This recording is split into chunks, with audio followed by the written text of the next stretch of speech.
Hello guys, देखो हम लोग क्या किए हैं, सेंट्रल एक्सिस में सेंट्रल एक्सिस का कुछ डेफिनेशंस वगैरह भी पढ़े हैं। ऐसे बता दे रहे, फिर से रिकॉल कर दे रहे हैं। सेंट्रल एक्सिस क्या होती है? सेंट्रल एक्सिस हमारा वो एक्सिस होती है जहाँ पे line of action of force coincide करती है उसके एक्सिस ऑफ कपल से। देखो हुआ क्या था ना, हम लोग का जो सिस्टम ऑफ, आज हम लोग क्या डिस्कस कर रहे हैं, to find the equation of the central axis of any given system of forces. Central axis का इक्वेशन निकालना। तो ये तो हम लोग जानते हैं कि ये होता क्या है। जैसे हमारा कोई एक सिस्टम ऑफ फोर्स था जो हमारा क्या है, रिजिड बॉडी के डिफरेंट डिफरेंट पॉइंट पे एक्ट कर रही थी। ये सारा सिस्टम ऑफ फोर्स रिड्यूस्ड हो गया था एक सिंगल फोर्स आर में, acting through an arbitrarily chosen point O along OA together with a couple of movement G whose axis OB passes through same point। ये हम लोग C इस plane पे ड्रॉ किए थे और इस प्लेन के परपेंडिकुलर, ये OC प्लेन के परपेंडिकुलर हम लोग क्या ड्रॉ किए थे, OD परपेंडिकुलर ड्रॉ किए थे। तब यहाँ पर हमारा यहाँ से O1 A1 ये एक ऐसी एक्सिस आती थी, O1 एक्सिस ऐसी आती थी जहां पे line of action of force कंसाइड करती है हमारा कपल का, ये हमारा कपल का। तो ये O1 A1 ही हमारा क्या है, सेंट्रल एक्सिस होती है। इसकी इक्वेशन निकालनी है हमारे, ठीक है। ये यही हमारा O1 A1 हमारा central axis given system of forces, ठीक है। तो इस पे एक कोई पॉइंट लेते हैं हम लोग, Q लेंगे कोई पॉइंट, Q से three mutually perpendicular lines draw करेंगे। ये Q जो पॉइंट होगा FGH हो जाएगी, कोई पॉइंट होगा यहाँ पे, कोई पॉइंट लेंगे। तो देखो क्या है,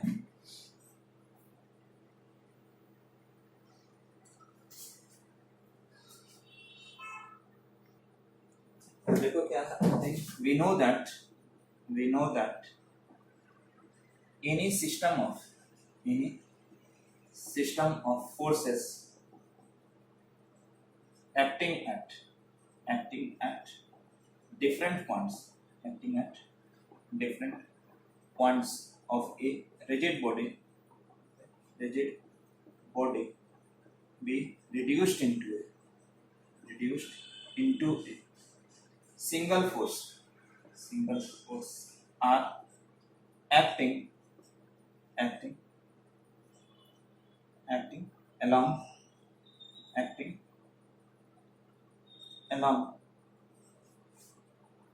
through an arbitrarily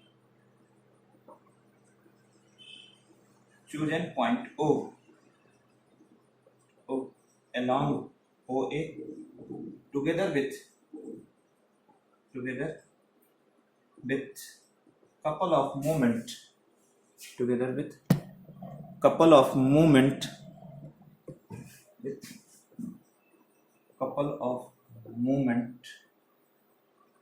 capital V whose axis OB passes through same point। Let O1 A1 तो क्या हो जाती है हमारा, तो direction, if let us take O as origin and three mutually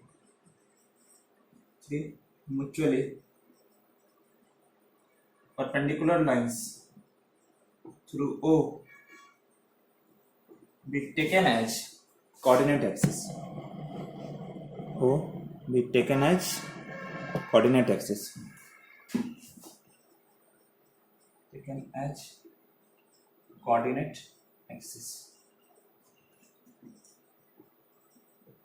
If capital X, capital Y, capital Z be the component of resultant force capital R acting along OX, OY, OZ as axis, and let LMN be component of couples about them respectively. Then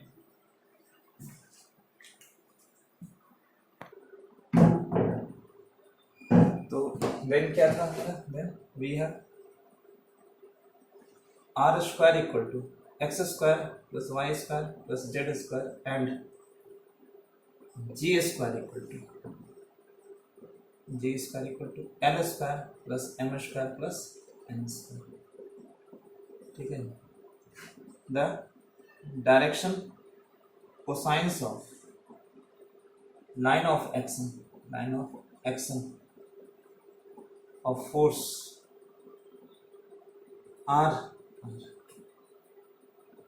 X by R, Y by R, Z by R, and direction cosines of line of action direction cosines of axis of couple G R, L by G, M by G and N by G हो जाएगी, L by G, M by G and N by G हो जाएगी, M by G, N by G. Let O1 A1 be the central axis of the given system of forces. Then by definition, O1 A1 with the axis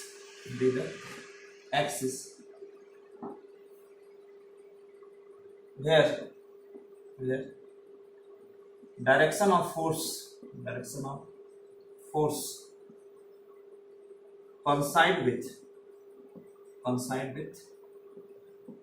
axis of ठीक है. तो देखो O1 A1 ही हमारा ये हो गया. Actually में O origin थी और 3 mutually perpendicular lines O origin थी हमारी 3 म्यूचुअली परपेंडिकुलर लाइंस को हम लोग जो OX, OY, OZ को ये हम लोग कहीं भी ले लो. मान लेते हैं कि फिगर में तो उधर था, आप यहाँ भी ले सकते हो. O1 A1 ये सेंट्रल एक्सिस था. ये हमारा इस पे कंपोनेंट X थी, Y थी, Z थी, ये L है, ये M है और ये N है. इस पे हम लोग Q एक पॉइंट लिए थे, FGH लिए थे, QH डैश, QY डैश और QZ dash.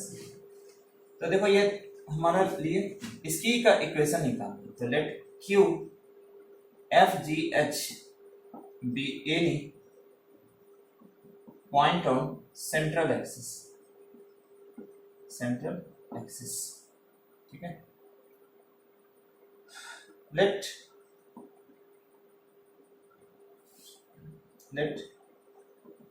QH dash, QY dash, QZ dash with 3 mutually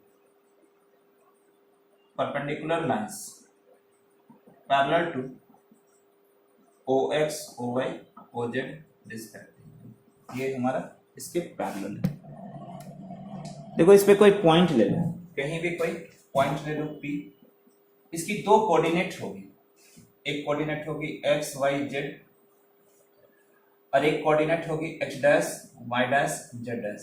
ये कोऑर्डिनेट जो होगी OX, OY, OZ के लिए होगी और तो let P be any point on the rigid body. ये हमारा एक कोई पॉइंट ले लो. ठीक है. let X, Y, Z and H dash, Y dash, Z dash and H dash, Y dash, Z dash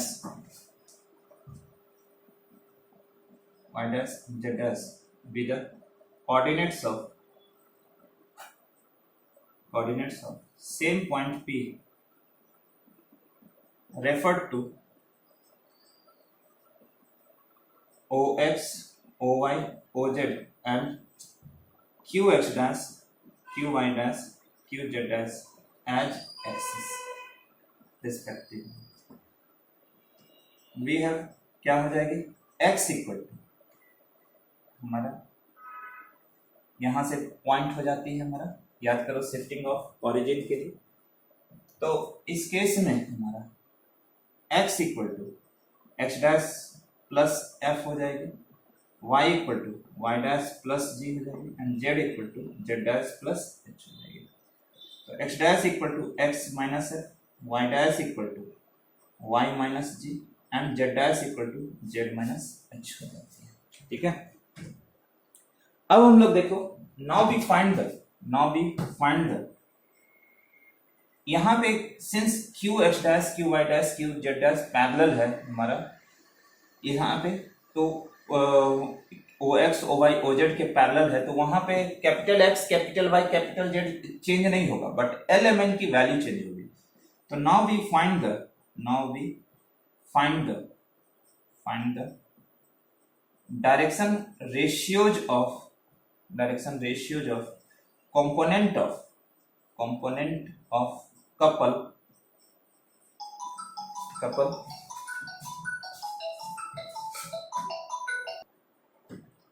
element about qx dash qy dash qz dash as axis।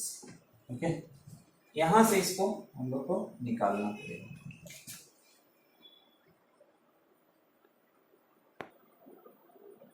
अब यहाँ पे देखो क्या होती है, we have L equal to क्या थी Y Z minus Z Y थी। तो we have about summation of थी about O X O Y O Z as axis about. तो then L dash equal to summation of यहाँ पे क्या हो जाती है हमारा y डैश जेड हो जाएगी माइनस जेड डैश y हो जाएगी।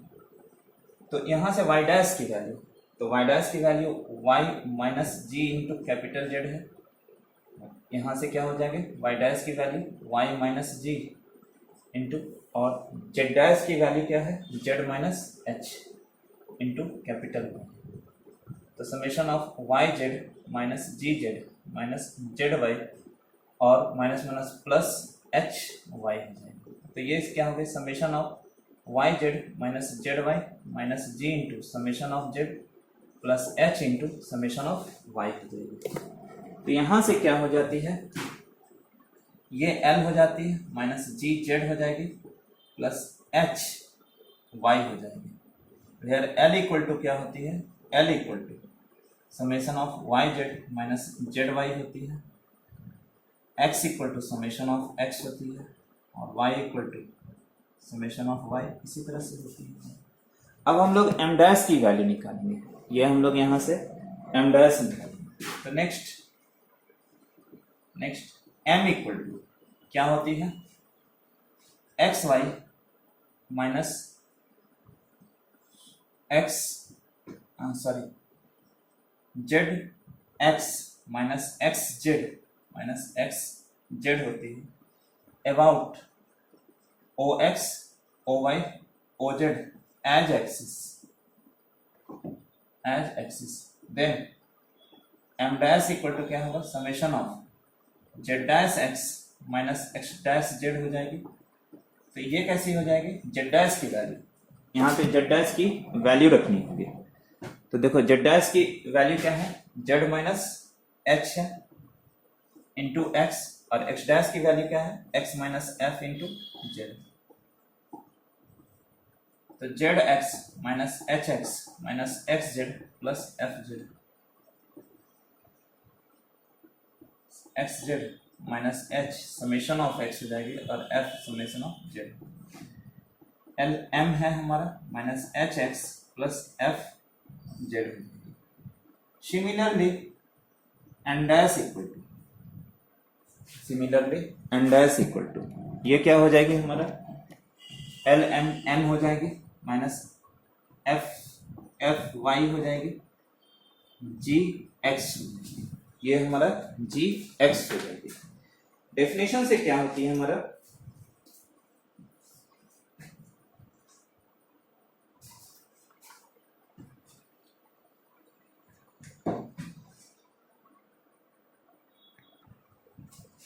देखो since q lies on central axis, central axis, तो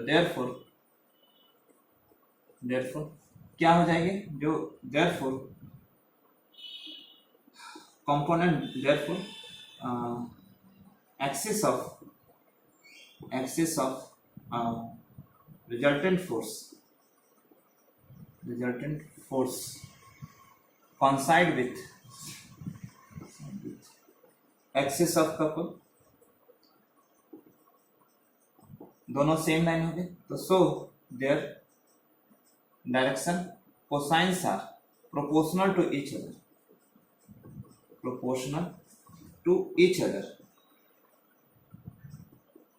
तो वी हैव पैरेलल लाइंस की कंडीशन हो जाएगी, वी हैव क्या हो जाएगी एल डैश बाई एक्स हो जाएगी equal to M dash Y Y हो जाएगी और एन डैश बाई जेड। तो यहां से अब हम लोग क्या करेंगे, L dash M dash N dash की वैल्यू दे देंगे। एल डैश की value L minus G Z plus H Y by X हो जाएगी, एम डैश की value M minus H X plus F Z by Y हो जाएगी, और इक्वल टू ये क्या हो जाएगी हमारा N minus F Y plus G X by Z. Equation number 1 दे दे। यहां से क्या करो, 10 लोकस निकालना है यहाँ पे, तो यहां से देखो equation 1, each equality of 1 will be equal to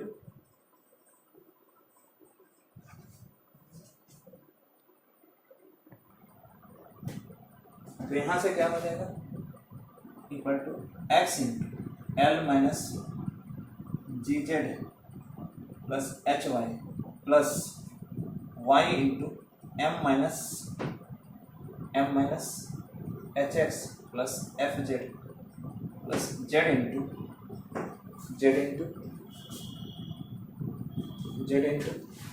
N minus F Y plus G X divided by X square plus Y square plus Z square. तो ये होगा L X minus G Z X plus H X Y plus M Y minus H X Y plus F Y Z plus N Z minus F Y Z plus G X Z divided by X square plus Y square plus Z square. तो G Z देखो ये cancel हो जाएगा, H X Y cancel होगा, F Y Z cancel हो जाएगा, तो क्या होगा L X plus M Y plus N Z divided by X square plus Y square plus Z square. तो L X plus M Y plus N Z याद करो, ये आर के है, ये आर के है, R K divided by R square equal to K by R हो जाएगी, इक्वल टू पिच हो जाती है,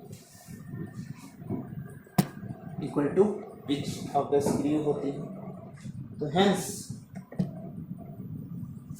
equal to pitch of the screw होती है, ठीक है। तो thus locus of Q F G H is या आर, तो एफ के प्लेस पे एक्स रखना है, जी के प्लेस पे वाई और एच के प्लेस पे जेड रखना है।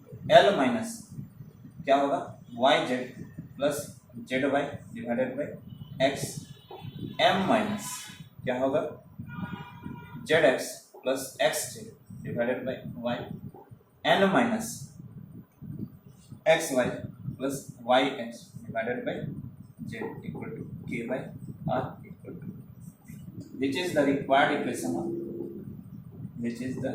required equation of central axis